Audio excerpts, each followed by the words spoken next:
Twisted up, but you can see it's got like an edge down it. Yeah, that'll go against that. So would that be for multiple panes of glass, or would it be for single? So we're after some coloured glass there. Yeah. So that's just out the top side.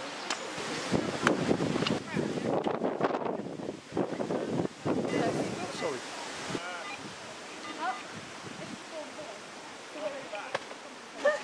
Makeup and hair department, please, thank you. I don't know whether it is sarsen or not. It might be something different, but it's on the same level of this sarsen, and it's within this new layer, this sort of finer demolition layer. So whether these stones are actually included in the structure, I'm not sure, but it's a bit more clear. The intent is there.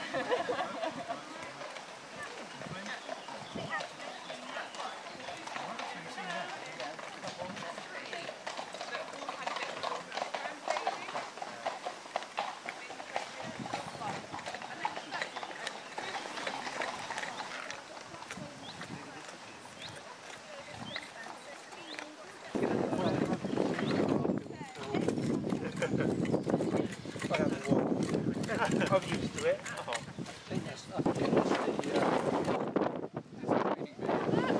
Oh, look at me! And name. Well done, girl. I can find a marker pen to use now, Barney. So the subsoil is sort of formed, it's all sort of degraded natural. So this stuff, I think this is sort of clay compared to this.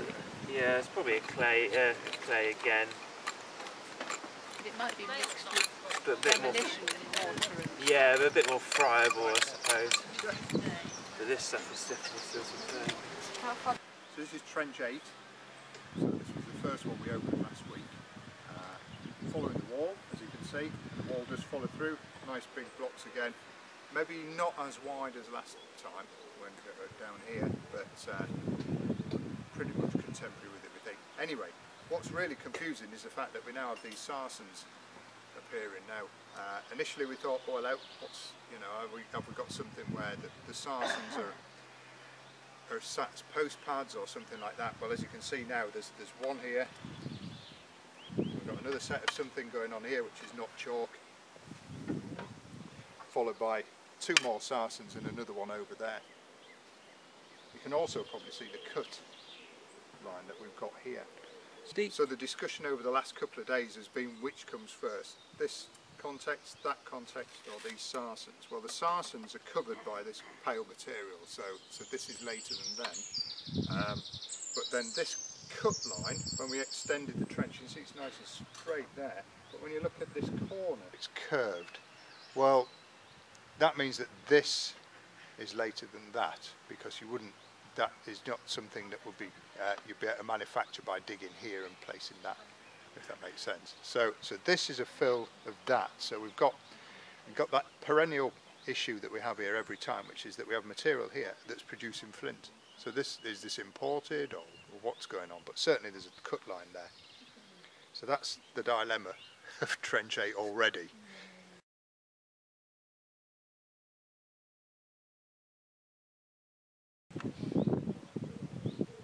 So we were looking in Trench 9, 3 by 1.5 metre trench, opened this yesterday. What we're looking for here is the wall line. Now we've certainly got some rocks in here, as you can see, or rubble. It's mixed with plaster, a bit of roof tile and things like that, which is what we've encountered elsewhere on the site. This is on the line of the wall, on the north end, or north edge. So we're fairly confident that this is where the position should be, but we haven't got standing wall. What we've got here is demolition and probably a robber trench again. So as this is taken down, it'll hopefully give us the same profile we saw in Trench 2 last year, with just material thrown back in that whoever was pinching the big blocks didn't want.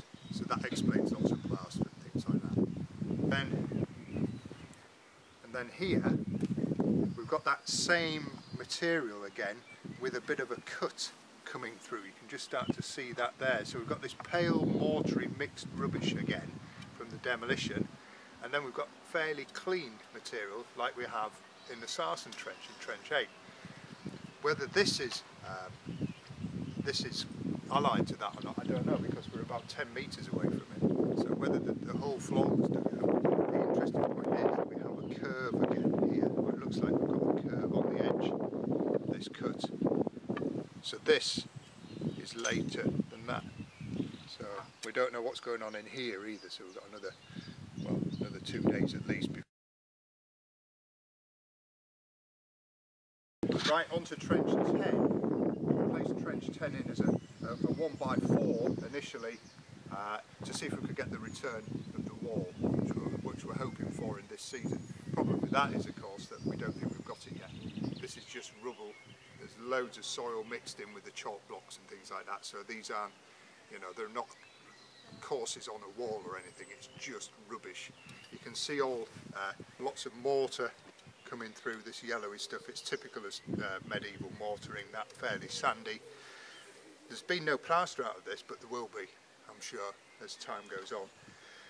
Once we discovered that we weren't going to answer the question for this trench in the 1x4, we've extended this out, so we've taken another metre that way, and then we've opened it by another metre there. So we've got a bigger footprint for this trench now. And as you can see, there's still a lot of work to do. This material's all loose, has to all come off. Well, we've got to record it first, then it comes off. One bit that did spark a bit of discussion was this. See, we've got a post hole there, and we've got another one here. Interestingly, this one, you can see, has just been dug through soil, so there's no packing or anything in it. So whoever dug this post hole dug a hole, placed the post in it, and then just pushed the dirt back in. Whereas here, because the post hole goes through all this rubble and what have you, they had to dig a bigger hole, and then they've repacked it with brick and bits of old mortar and things like that. Turns out this is the gate to the house.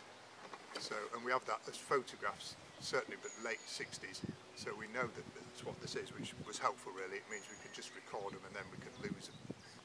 But we haven't answered after questions yet. We haven't got a corner. We don't know quite what's going on inside and out the building, because you can see there's a difference in the contexts there.